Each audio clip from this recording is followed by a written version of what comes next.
Hi, so my name is Sebastián Muñoz. And I am Daniela Martuccelli. So we're going to start with our workshop for the TNDE. So basically, we just want to clarify that this workshop is inspired in the Netherlands online WSDC 2022. And so let's go for it. First of all, this is going to be like the main division. So first, we're going to explain the WSDC format and rules, and then we're going to explain the judging rules, the guidelines, and the process. Okay, so first, the WSDC format and rules.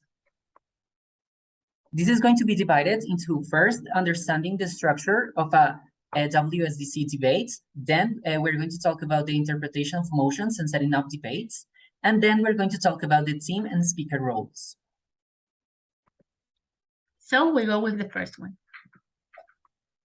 The flow of the WCDC debate is about 3 members of the team talking for 8 minutes. Each one, we start with proposition, we end with opposition, but then the final speaker, that is the reply, is going to start by opposition and then proposition. These last 2 speeches have 4 minutes each one. So we have to understand as well that this role of reply can only be done by the first or the second speaker. The first speaker can't be the reply. It would be to talk twice in a very short time, and that's why it's not allowed. Also, we have to clarify about the points of information. With the points of information, we have 1 minute at the beginning and 1 minute at the end of the speech, where there can't be no points of information. The 6 minutes in between, from the minute 2 to the minute 7 of the speech of any of the speakers, there can be points of information. So you have also to remember that a point of information is a short introduction from a speaking member. So in that way, they can say anything that they want to say to make a good dynamic in the debate and then continue with the argumentation. Some stuff about the points of information, just to be clear. Debaters have to say before the debate, before their speech starts, if they prefer their points of information through chat or through audio. As well, the speaker has to accept the point of information, and if the person that delivers the points of information takes more than 15 seconds, maybe 20, 25, the speaker that accepts the point of information is able to stop the point of information and ask with respect that it has to stop. Also, when speakers ask a point of information, it can be indicating that topic. It can be said like, on that point or on that lie that you have just said, that is disrespectful and that can't be done. It has to be a point of information that is asked in a neutral way in the time that is not protected. Also, when opposition team can ask to proposition team can ask to opposition team, a member of a same team can't ask a point of information because that is not how the format works. Also, if a speaker takes more or less than 2 points of information, it is at the decision of the panel how much this affects the debate. Maybe the panel believes that it has not made enough engagement, or that it has ignored a lot of material of the other team. These kind of things are able and can be judged by the panel. But nevertheless, we have to get clear that this doesn't have a clear punishment. If maybe the speaker doesn't accept 2 points of information, that is fine. That is normal if the debate has worked that way. That's why the point of view of the panel is the most important and has to be the most equal for all of them, and for all the teams and debates that we're going to see in this tournament. Great. Now let's talk about the interpretation of motions and setting up debates. So basically, like in some real specific cases, when there are like hard motions to understand, the CA team like basically can provide an info slide or some clarification and knowledge that is necessary for the debate to work. This means that any information on this slide is assumed to be true for the debate. So if, for example, in the info slide, we say that for this debate, for example, I don't know, banning drugs is banning some specific kind of drugs. This means that you have to debate what the info slide is asking you to do so, and not what you believe the motion is going to be about. If there are some words, for example, in the motions that are very unclear for the teams, you may ask the member of the CAP for a clarification within the first 15 minutes of preparation times in the Zoom main hall. So basically, if a team asks for a clarification immediately after the motion is announced, the clarification will be provided for all teams. However, if it is asked afterwards, only their opposing team will be provided for the clarification. So let's go with the next slide. And this is about the fiat of the motion. Basically, the fiat is what we cannot like oppose in some cases, what it is assumed to be available within the interpretation of the motion. So for example, this house will create schools that take in endangered indigenous languages. So once you read the motion, the debate rests on the assumption that the action specified in the motion can be taken. This is a proposition fiat, and this is something that like we need to like assume within the debate in order for the debate to function.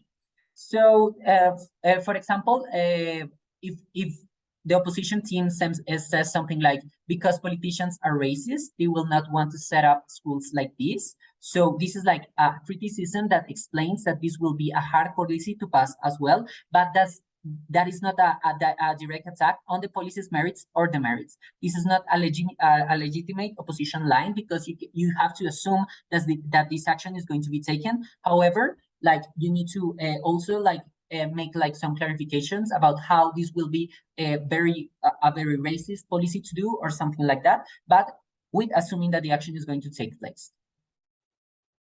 So let's go with the next slide. So the spirit of the motion. Basically, the spirit of the motion is what we need to assume and what we need to define in order for the debate to work. So, for example, a motion that is, this house will legalize the sale of human drugs, of human organs. I'm sorry.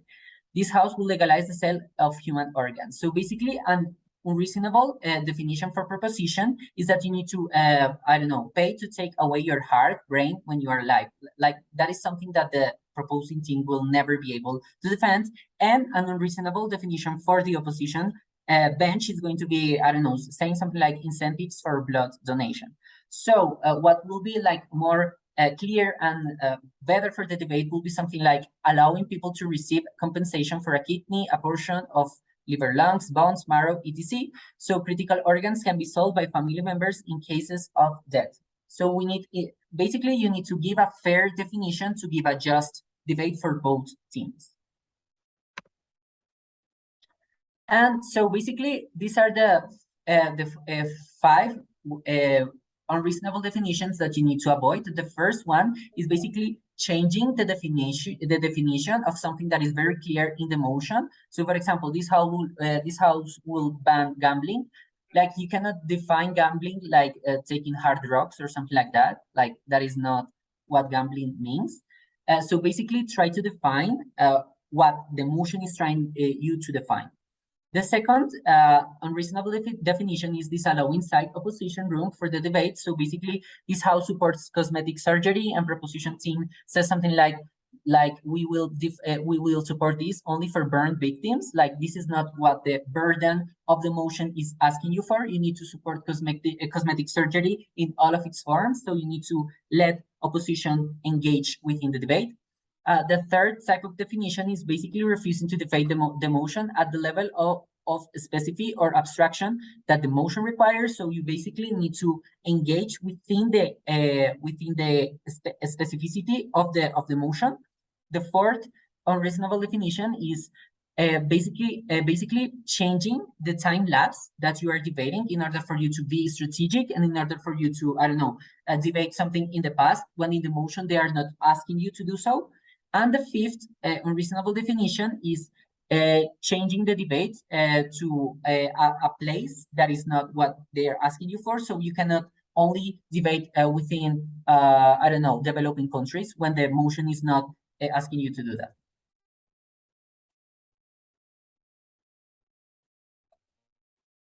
Okay, let's go with the next slide. Perfect. So now we have the team and speaker roles. About the team and speaker roles, So proposition team has to define the motion clearly in a way that is fair to both teams. This definition can be done, and preferably it has to be done by the first speaker of proposition, so all the debate is clear. Also, it has to present their characterization of the status quo and advance constructed arguments. The characterization and arguments can be part of the three speakers, the first, the second, and the third. However, it has to be clear that the first speaker, to introduce argumentation, it has to be flagged by the first proposition. If the first speaker doesn't announce that there is going to be argument Z, and first speaker comes with argument Z, A, H, it can be accounted because that was not allowed, and the engagement that opposition can be done is very small and is absolutely unjust. As well, when it's appropriate, they can also give a solution to identify problems on the debate or at the status quo, and the reply speeches, in both cases, they have to bring a holistic overview of that debate. A reply speech is a way to compare both teams and explain why, for example, reply speech of opposition will say why proposition team is worse or has less argumentation, or the content that they have is less relevant than theirs. So explain why their side wins the debate is the main target of the reply speeches. I think that the last thing we can say is that opposition, the first speaker, can challenge the definition of the first speaker. In that way, also the second speaker then can deal with definitional challenges as well as the second speaker of opposition. This is not the best thing. The best debate would be the one that first speaker defines correctly the motion and all the teams agree. But in case this doesn't happen, the judges and the panel have to be very, very careful about how these definition challenges have been done and which has been fair and which has not been fair. So, about technical rules. So, the role of the first speaker, it is to respond the other team's case, to have rebuttal, but it can as well include an argumentation that has been done by the first speaker. This argumentation that the first speaker does, it has not to be very long in the way it has to be very probably small or just precise on what the debate needs, because it has other obligations. First speaker, more than to construct, it has to compare their elements and their argumentation. Now, in case there is what can be done as new material of the first speaker, it can be direct rebuttal, weighting of arguments, new context, new characterization, or new examples. See that these things always have to make engagement with what all at the debate has been done. In case there is they ignore some things that opposition has said, and the first speaker of proposition just keeps adding arguments, that is not persuasive, and that is probably material that is not strategical for proposition team. Also, the newness of a first speak, again, it has to be announced on the first speak of the team. In that case, you have to see how much response it is given during the debate and how much engagement is possible to opposition team to be done. One more time, first speakers doesn't need to give new materials. It is enough if the first speaker maybe just waits or just rebuts. That is good for them. And again, first speaker has to be very clear. Also, if a critical portion of the opposition rebuttal is delivered on the first speaker, that means that the threat of opposition could win, but it has to be analyzed by the panel how much engagement there was, if proposition was able to build a response during the first other speeches or not. In case proposition would have never able to see that was going to be a response or that was a possible argument, probably is unfair to judge in that way, and in that way proposition would win. But in case it was possible, in case of proposition didn't give responses and third opposition speaker has made a good speech, probably opposition should win.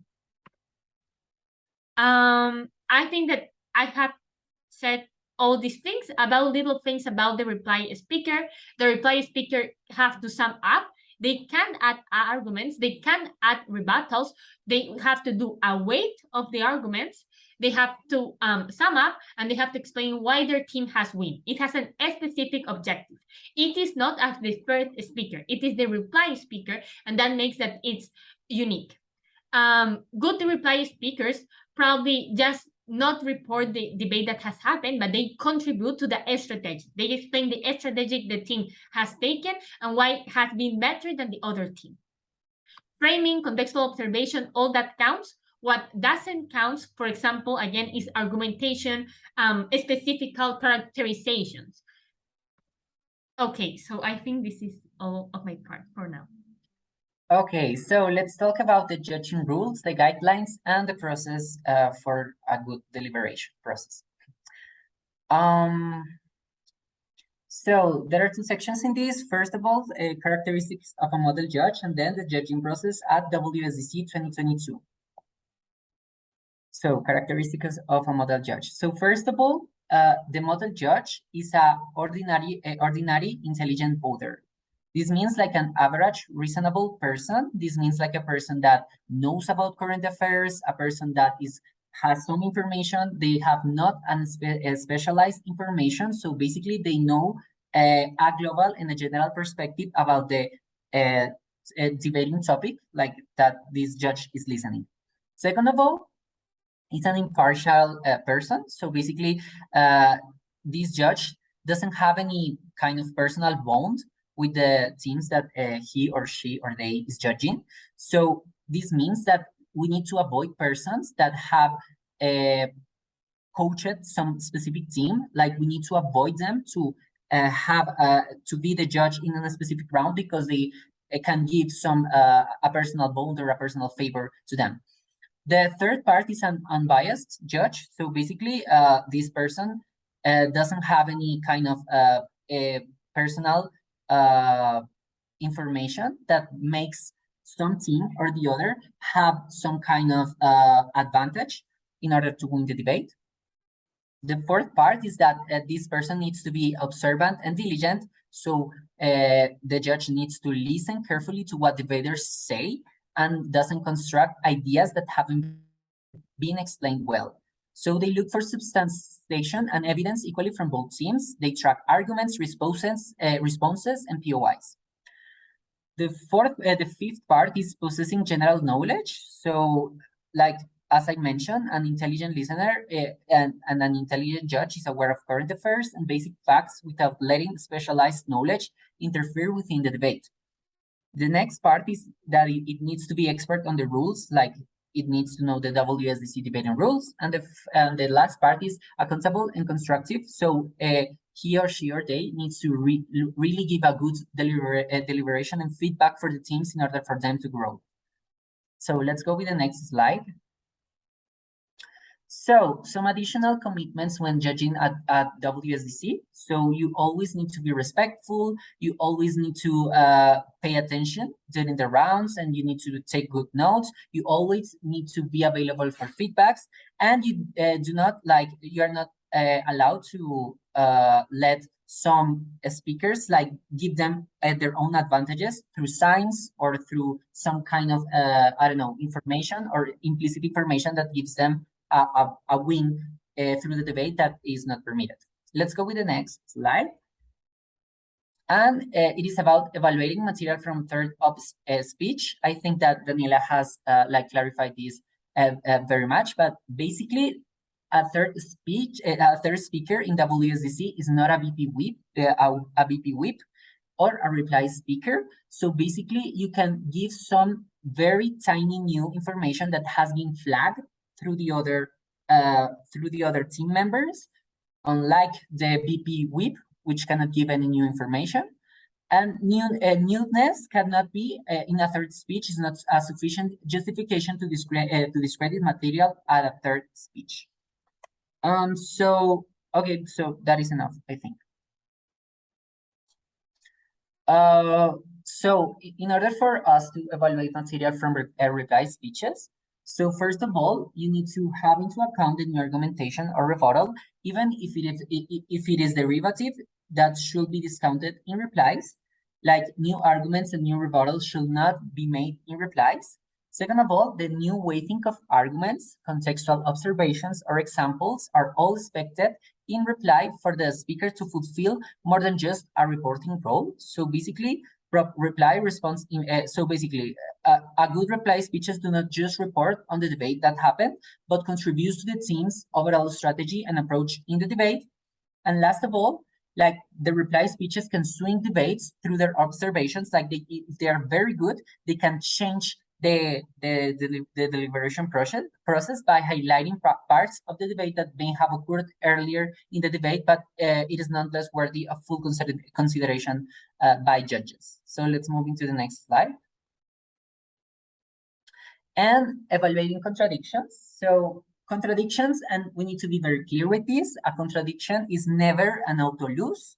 Like if a team contradict themselves, like that doesn't mean that the judge needs to give them a lose automatically. So contradictions can be resolved and teams should be encouraged and rewarded to do so. Contradictions can also be a major part of the reason why a team loses a debate, but needs to tie into deeper strategic considerations. So basically, the proposition team makes a contradiction. The opposition team cannot win just because of that merit, but the opposition team needs to be explicit with its strategy and why the contradiction of the proposition team was enough for them to win.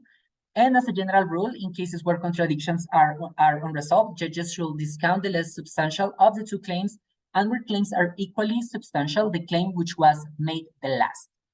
And as with other aspects of scoring, the extent and reward should align with the magnitude of the offense made. Let's move into the next slide, and is about. Oh no, I think that point adjustment column. So you always, as a panel, should track the points that are asked and reward speakers who ask good points information in the point column. So we recommend that when you take notes, you have the part where you put the argument, the rebuttal, characterizations, contextual points, and then you have like a little line where you put the points of information. Points of information are especially important because it is recommended, highly recommended, for each speaker to accept 2 points of information. So they are a huge opportunity for engagement of each team. And as well, it can be an opportunity where the content can be analyzed and see how much it interacts with the arguments or not. It can be, the points of information can be a part of the categories of style, content, and strategy. It depends on how the panel points or how the panel thinks it interacts in their context. And as well, the points of information can be only done between what you think it has been done. This means that if I think that a speaker has done a not great job and maybe it's around 70 in Varsovia, because it made a great point of information, it does not mean, wow, now it's at 95. No, points of information can add like points to really great speakers or excellent, or can make that good speaks get less points because their response to the point of information was not good. Normally, you have to take an average of how the speech was, and in that way you can say that maybe 15 seconds makes that great difference, when maybe 8 minutes in total can be a great reflection of the ability of that speaker. The next one is about how it's going to work this tournament. Perhaps this tournament, and we have explained, is going to use the WCDC format on the way of the format of the debates, for example, and the roles that each speaker has. The points and the marking range is going to be the one of BP. That means that for debaters, we're going to use the Varsovia table. That means that the punctuation of the speakers should be from 0 to 100. And for judges, it's going to be the Athens table from 1 to 10. And we are going to pass all the documents through the chat when the tournament is going to start, so don't worry to see. But for you to understand, this is the BP format. This is the one that is used in the Woods, in the World University Debate Tournament in case you want to championship, in case you want to start checking. So BP in the marking range and WCDC in all the format of the debates. Finally, we just want to ask you to don't forget to make the judges exams. It's very important for us to make the greatest panel for all the teams of the schools.